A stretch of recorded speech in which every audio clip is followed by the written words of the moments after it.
akan belajar tentang kita nak terangkan kepada awak ni. Awak tengok dekat contoh teknologi hijau ni. Kita nak terangkan dengan contoh teknologi hijau. Okey. Kemudian menguraikan aplikasi teknologi hijau ni dalam sektor pengurusan sisa dan air sisa industri. Dan yang ketiga, apa yang kita akan belajar, kita nak mewajarkan aplikasi teknologi hijau dalam kehidupan. Perlu tak teknologi hijau ni dalam kehidupan kita? Itulah maksudnya kita nak mewajarkan dia. Okey, siapa yang ambil kelas, asas kelas harian tu, contohnya macam kelas Bestari, tak ada masalah lah sebab dia memang ada dalam asas kelas harian. Okey, so kita tengok teknologi hijau ni, dasar teknologi hijau kebangsaan telah ditubuhkan, telah diperkenalkan di Malaysia pada tahun 2009. Iaitu dia telah merintis kepada penggunaan teknologi hijau dengan lebih meluas dalam pelbagai sektor di Malaysia. Okey, kenapa kita perlu ada teknologi hijau ni? Kesedaran masyarakat terhadap pencemaran alam sekitar dan perubahan iklim telah mempercepatkan usaha ke arah penghasilan serta penggunaan teknologi hijau di samping penggunaan sumber yang lebih lestari. Contohnya awak tengok kat sini teknologi hijau. Apa itu teknologi hijau? Teknologi hijau ini ialah teknologi ataupun aplikasi yang kita bangunkan untuk mengurangkan impak aktiviti manusia terhadap alam sekitar. Okey, kita bangunkan untuk mengurangkan impak aktiviti. So awak tahu impak aktiviti manusia, macam manusia dia buat, dia teroka tanah-tanah baru and then menyebabkan apa? Menyebabkan banjir kan. So kita terpaksa cipta teknologi atau aplikasi untuk kurangkan impak ni. Okey, kalau di Malaysia macam-macam telah kita perkenalkan, iaitu Green Tech Malaysia, agensi yang bertanggungjawab memperkenalkan pelbagai program dan insentif untuk menggalakkan penggunaan teknologi hijau. Kemudian dia bukan terhad kepada bidang perindustrian tapi merentasi pelbagai aspek kehidupan lah. Kemudian dalam aplikasi juga dia menghasilkan produk-produk ataupun perkhidmatan penggunaan teknologi dengan pendekatan yang mesra alam. Contohnya kalau awak tengok sekarang penyembur serangga. Penyembur serangga, janganlah guna shell top tu, bukan. Penyembur serangga yang menggunakan bahan-bahan semula jadi. Itu penggunaan teknologi hijau. Contohnya kalau kita buat sabun, kita ambil lah impak manusia apa. Okey, manusia kalau dah goreng ikan, buang je minyak tu dalam longkang. So nanti akan menyebabkan pencemaran kan. So apa yang kita buat, minyak tu kita simpan dan kita semula. Kita semula, okey, lepas tu kita buat sabun. Okey, macam mana nak aplikasikan teknologi hijau dalam buat sabun? Okey, kita buat sabun, kita letak sodium hydroxide. Lepas tu kita nak letak pewarna tu, janganlah kita beli pewarna. Kita ambil lah daun pandan. Daun pandan kita blender, kita masukkan. So dah ada pewangi. Terjadilah sabun. Dan sabun tu bolehlah kita guna bukan untuk mandi lah. Kalau kita semula kita guna untuk cuci-cuci longkang. Okey, itu penggunaan teknologi hijau. Macam tahun lepas, kalau Cikgu Zaizila ada buat termometer kan, termometer gunakan alkohol kan, betul tak? Betul ya. Dia buat termometer menggunakan alkohol kan, termometer ringkas. Itu pun aplikasi teknologi hijau. Boleh guna ke cikgu? Boleh. Alkohol kan dia perkali pengembangan yang tinggi. Kalau suhu meningkat, kalau suhu tinggi, tanya Aisyah, suhu tinggi dia meningkat kan dia punya cair warna merah yang campur alkohol kan? Meningkat dia. Dia meningkat memang ada. Selain daripada tu, kalau dalam kimia nanti, kalau kita belajar tentang elektrolisis, kita boleh cipta apa namanya tu, macam ni lah, sumber tenaga yang menggunakan garam, air garam. Kan air garam, lepas tu kita letaklah dua logam yang berbeza elektropositifan dan kita tambah motor, nanti dia bergerak. Selain tu kita boleh buat lilin. Lilin tu semua dalam kimia lah. Kita cipta menggunakan teknologi hijau. Macam buat kertas. Kertas dia buat daripada daun apa? Dia buat kertas tahun lepas. Daripada batang pisang tak silap saya. Itu pun teknologi hijau. Okey, ini adalah contoh-contoh macam bekalan tenaga. Tenaga yang boleh diperbarui, dia guna solar, hidro, geotermal dan juga angin. Kemudian pengangkutan kenderaan menggunakan bahan api alternatif. Okey, dia janganlah guna petrol je kan. Gunalah bahan api lain.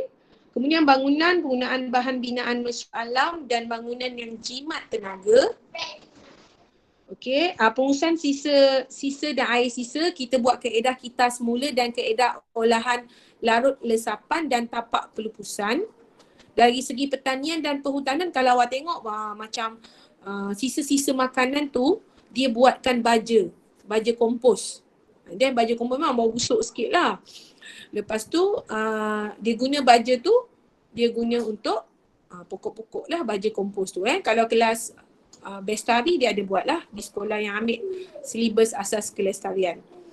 Okey, industri penggunaan alat dan teknologi cekap tenaga. Macam kita tengok sekarang kan banyak, kalau kita nak belilah yang jimat tenaga punya lah, jangan beli yang tu. Okey, kita tengok teknologi hijau dalam pengurusan sisa dan air sisa. Okey, awak tengok gambar rajak tu. Kita nak belajar macam mana teknologi hijau dalam pengurusan sisa dan air sisa. Okey, awak tengok pelupusan sisa, kemudian pengurusan tapak pelupusan dia, olahan air sisa. Kan awak tahu, awak sampai kat sini je buang sisa. Lepas tu awak tahu setiap hari SWM datang ambil. Lepas tu dia pun hantar kat tempat pengurusan tempat pelupusan. Dekat sini sebenarnya ada orang kerja. Ada orang kerja, kan awak dah buang sampah kan, lama-lama dia jadi air bau busuk tu kan. Olahan air sisa itulah maksudnya yang kita nak belajar. Okey, so mereka ni menggunakan teknologi hijau dalam pengurusan sisa dan air sisa untuk memastikan pengurusan sisa yang lebih cekap dan pengurangan pembebasan gas rumah hijau dan penyingkiran air sisa yang lebih bersih. Okey, kesan karbon juga secara tidak langsung dapat dikurangkan dan pelbagai kaedah alternatif dalam pengurusan sisa dan air sisa dapat diteroka menerusi teknologi hijau. Kita tengok macam mana teknologi hijau ni dalam pengurusan air sisa. Okey, so awak tengok kat sini pembangunan pesat dan peningkatan jumlah penduduk menyumbang kepada sisa pepejat atau sampah yang banyak sangat. Kalau kita tak urus dengan baik, tu yang jadi tambah maju tu penuh dengan nyamuk Aedes betul. Jika tidak diuruskan dengan baik, kualiti hidup dan kesihatan awam akan terjejas. So, pengurusan sisa ni awak kena faham, dia bukan hanya melibatkan peranan SWM je. Dia bukan melibatkan peranan SWM je. Dia juga semua pelbagai lapisan masyarakat memainkan peranan. Okey, terutamanya sisa pepejal. Okey, so daripada sini, saya nak awak kenal pasti peringkat pengurusan sisa yang menggunakan teknologi hijau. Okey, awak tengok sini, sisa pepejal. Okey, awak pun buang sampah, sisa pepejal. Ada dia buat pengkomposan sisa pepejal organik. Okey, awak tengok kat sini. Ni. Ini pengkomposan sisa pepejal organik. Ni ada aplikasi teknologi hijau tak? Ada tak kat sini? Pengkomposan. Ada tak? Ya, kompos ni ada teknologi hijau lah. Okey. Kemudian awak tengok kat sini yang kedua, pengumpulan sisa pepejal. Okey, daripada dia kumpul sisa pepejal, dia buat pusat pengasingan sisa. Okey, kemudian daripada pusat pengasingan ni dia pergi kepada penunuan, incineration. Okey, ada yang pergi kepada tempat pelupusan sampah dan kemudian dia pergi kepada olahan larut lesapan tapak pelupusan. Yang ni yang air sisa lah. Ada juga dia nak kumpul gas metana. Okey, kalau ada juga sisa pepejal yang kita buat pengasingan sisa kan. Ini dah of course lah teknologi hijau kan. Okey, kemudian kitas semula pun teknologi hijau lah dia buat kan. Dia buat kitas semula. Ini adalah kat sini semua olahan larut resapan juga teknologi hijau lah dalam pelbagai peringkat pengurusan sisa. Okey. Awak jangan ingat lepas ni SWM datang terus buang sampah macam tu kat kerubung. Tak, dia bukan. Dia ada banyak sebenarnya sistem dia. Okey. Pengurusan air sisa. Okey, apa itu air sisa? Air sisa merupakan bahan buangan berbentuk cecair yang boleh terdiri daripada sisa manusia, okey, sisa makanan, minyak dan juga bahan kimia. So air sisa ni kita boleh bahagikan kepada air sisa dosmetik, air sisa larian stormwater dan air sisa industri lah, domestik daripada rumah lah. Okey, berbanding air sisa dosmetik dengan air larian stormwater, air sisa industri mungkin mengandungi bahan kimia seperti acrylonitrile, metilbenzin, toluene serta logam berat seperti arsenik, merkuri dan plumbum. Contohnya macam kilang-kilang lah. Okey, bahan-bahan kimia ini berbahaya dan sukar terurai secara biologi, maka dia perlukan kaedah olahan yang lebih sistematik agar tidak mencemarkan alam sekitar dan menjejaskan kesihatan. Okey, yang ini bagaimana air sisa ni sebenarnya cikgu kena guna modul teknologi hijau lah. Okey, menggunakan aktiviti yang tadi cikgu kata tu, air sisa menggunakan elektrolisis. Tapi kita tak boleh nak buat sebab kita masuk sekolah 5 April kan. 5 April mungkin saya dah habis dah bab 4 polimer. Okey, so bagaimana air sisa ni? Awak tengok kaedah olahan larut lesapan. Yang ni tadi, kat sini. Kaedah olahan ni. Kat kawasan ni. Tak tahulah kalau awak tak minat sifat ingin tahu alam sekitar, awak rasa boring lah kan. Okey. So kaedah olahan larut resapan tapak pelupusan dia menggunakan prinsip elektrolisis. Yang kita tak belajar lagi ni, yang dikenali sebagai proses elektropenggumpalan yang merupakan pendekatan teknologi hijau. Okey, dan boleh digunakan untuk mengolah air sisa termasuk air sisa industri. Okey, apa yang dia buat dekat sini, dia akan guna elektrod karbon ataupun kuprum digunakan manakala air sisa pula sebagai elektrolit. Kalau awak pernah tengok lah gambar rajah dia, dia macam ni tau. Inilah dia punya. Lepas tu dia adalah elektrod. Kan, ada elektrod. Dia buatlah elektrolisis, ada bateri. Ni nanti kita akan belajar lah dekat dalam ni kat dalam bab 1 nanti. So yang dalam ni adalah air sisa, lepas tu dia guna elektrod. Lepas tu perlu ada bateri lah. Okey. Dalam proses elektropenggumpalan, bahan pencemar akan membentuk gumpalan, flock. Okey, kemudian kita dapat asingkan daripada air dan kita singkirkan sebagai inap cemar.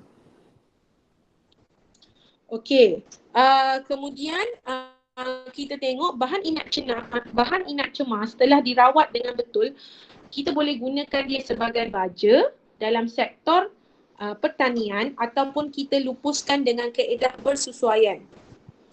Okey, kaedah bersesuaian bergantung kepada komposisi bahan ataupun komposisi bahan yang terdapat dalam inap cemar. So air sisa tu yang sudah diolah dapat digunakan semula untuk pengairan tanaman ataupun disingkirkan kepada influent. Influent ni apa? Influent ni bahan buangan dalam bentuk cecair yang kita alirkan dalam sistem peparitan. Okey, ini adalah dia punya proses rawatan air sisa. Okey, tak apa, cikgu akan tunjuk video kejap lagi dekat video lah. Okey, so kalau awak tengok dekat sini, air sisa tu kita pam masuk. Okey, air sisa kita pam masuk, lepas tu kita asingkan sisa pepejal. Okey, kat sini berlaku proses elektrogumpalan. Proses elektrogumpalan tu kalau awak tengok, inilah yang tadi menggunakan elektrolisis tu. Okey, dia menggunakan elektrolisis, lepas tu dia asingkan pengasingan air sisa ni. Proses pengasingan pepejal dan air sisa. Okey, kemudian proses pengasingan air sisa dia pergi kepada pengumpulan inap cemar, ada yang pergi kepada pengumpulan inap cemar, ada yang larutan lanjut air sisa dan akhirnya dia lepaskan influent kepada sumber air. Kejap lagi. Mami ada tuition, kejap lagi. Awak tengok dulu.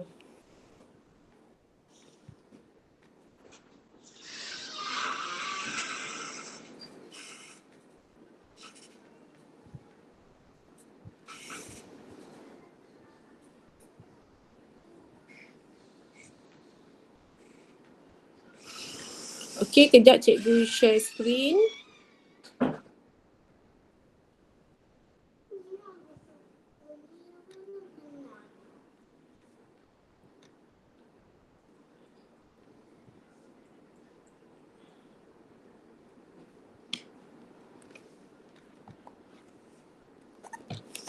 Kejap.